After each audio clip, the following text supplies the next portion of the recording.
Hi ನಮಸ್ತೆ welcome back to ಸೌಮ್ಯ ಸದರುಚಿ. ಹೇಗಿದ್ದೀರಾ ಎಲ್ಲರೂ ಆರೋಗ್ಯವಾಗಿದ್ದೀರಾ ಅಂತ ನಾನು ಭಾವಿಸ್ತೀನಿ. ಹೆಚ್ಚು ಲೇಟ್ ಮಾಡಿದೆ, ಇವತ್ತಿನ ರೆಸಿಪಿಗೆ ಹೋಗ್ಬಿಡೋಣ.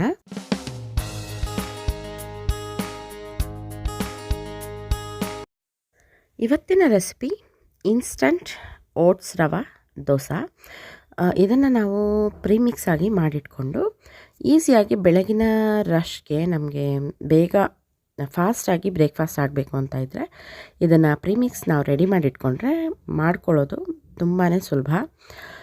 ನಾನು ಇದನ್ನು ಓಟ್ಸ್ ಮತ್ತು ರವೆನ ಎರಡೂ ಈಕ್ವಲ್ ಕ್ವಾಂಟಿಟಿಯಲ್ಲಿ ತೊಗೊಂಡು ಹುರಿದು ಮಿಕ್ಸಿಯಲ್ಲಿ ಸ್ವಲ್ಪ ಪೌಡ್ರ್ ಮಾಡಿ ಇಟ್ಕೊಂಡಿದ್ದೀನಿ. ಅದನ್ನು ಇವಾಗ 1 ಕಪ್ಪು ಪ್ರೀಮಿಕ್ಸ್ ತೊಗೊಂಡಿದ್ದೀನಿ. ಹಾಗೆ ಅದಕ್ಕೆ 3/4 ಕಪ್ಪಷ್ಟು ಮೊಸರು ತೊಗೊಂಡಿದ್ದೀನಿ. ಹಾಗೆ ಅದಕ್ಕೆ ಒಂದು 4 ಕಪ್ ಆಗುವಷ್ಟು ನೀರನ್ನು ಮಿಕ್ಸ್ ಮಾಡಿಕೊಂಡು ಚೆನ್ನಾಗಿ ಕಲಸಿ ಗಂಟಿಲ್ದಂತೆ ನೀಟಾಗಿ ಕಲಿಸ್ಬಿಟ್ಟು ಇಟ್ಕೋತಾ ಇದ್ದೀನಿ. ಇದನ್ನು ನಾವು ಮಾರ್ನಿಂಗ್ ಬೆಳಗ್ಗೆ ಎದ್ದಿದ ತಕ್ಷಣ ಬೇಕಾದ್ರೂ ಮಾಡ್ಕೋಬೋದು, ಅಥವಾ ರಾತ್ರಿಯೇ ನಾವು ಇದನ್ನು ಕಲಸಿಟ್ಕೊಂಡ್ರೆ ಬೆಳಗ್ಗೆನೇ ಎದ್ದಿದ ತಕ್ಷಣ ಕೂಡ ಮಾಡ್ಕೋಬಹುದಾಗತ್ತೆ. ಇದಕ್ಕೆ ಸ್ವಲ್ಪ ಉಪ್ಪು ಹಾಕಿ ಚೆನ್ನಾಗಿ ಕಲಿಸ್ಕೋಬೇಕು. ಇದು ಒಂದು 10 ನಿಮಿಷ ನೆಂದ್ರೇ ಸಾಕಾಗುತ್ತೆ. ಅದಾದಮೇಲೆ ನೋಡಿ ಈ ಥರ ಕನ್ಸಿಸ್ಟೆನ್ಸಿ ಮಾಡ್ಕೋಬೇಕು. ಇದಕ್ಕೆ ಅಡುಗೆ ಸೋಡಾನ ಹಾಕೋಬೇಕಾಗತ್ತೆ. ಹಾಕ್ಕೊಂಡು ಚೆನ್ನಾಗಿ ಮಿಕ್ಸ್ ಮಾಡ್ಕೋಬೇಕು.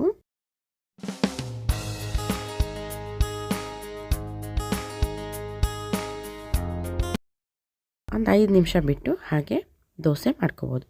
ಈ ದೋಸೆಗಳು ತುಂಬ ಸಾಫ್ಟಾಗಿರುತ್ತೆ. ಹಾಗೆ ಇದನ್ನು ಸೆಟ್ ದೋಸೆ ಥರ ದಪ್ಪವಾಗಿಯೂ ಮಾಡ್ಕೋಬೋದು, ಅಥವಾ ಪೇಪರ್ ದೋಸೆ ಥರ ತೆಳುವಾಗಿ ಸಹ ಇದನ್ನು ಮಾಡ್ಕೋಬೋದು.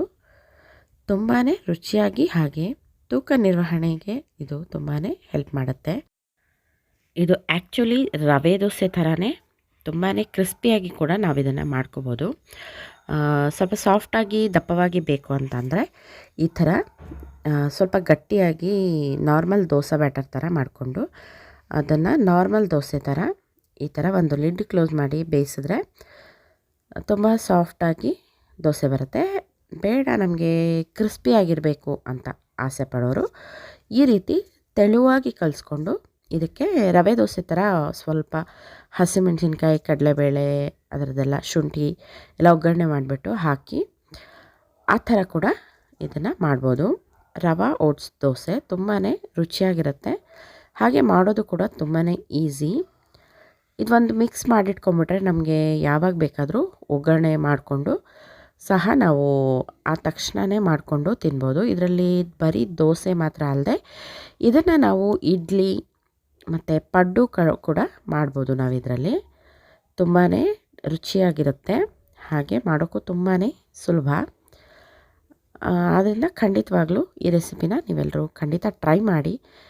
ಯಾರಿಗಾದರೂ ಇಷ್ಟ ಆದರೆ ಲೈಕ್ ಮಾಡಿ, ಇಷ್ಟ ಆಗಿಲ್ಲ ಅಂದರೆ ಕಾಮೆಂಟಲ್ಲಿ ಹೇಳಿ. ಹಾಗೆ ನಮ್ಮ ಚಾನಲ್ನ ಸಬ್ಸ್ಕ್ರೈಬ್ ಮಾಡ್ಕೊಳ್ಳೋದನ್ನು ಖಂಡಿತ ಮರಿಬೇಡಿ. ಈ ದೋಸೆಗೆ ಸಾಗು ತುಂಬಾ ಒಳ್ಳೆ ಕಾಂಬಿನೇಷನ್ ಅಂತಲೇ ಹೇಳ್ಬೋದು. Thank you for the watching. See you in the next video. Bye bye.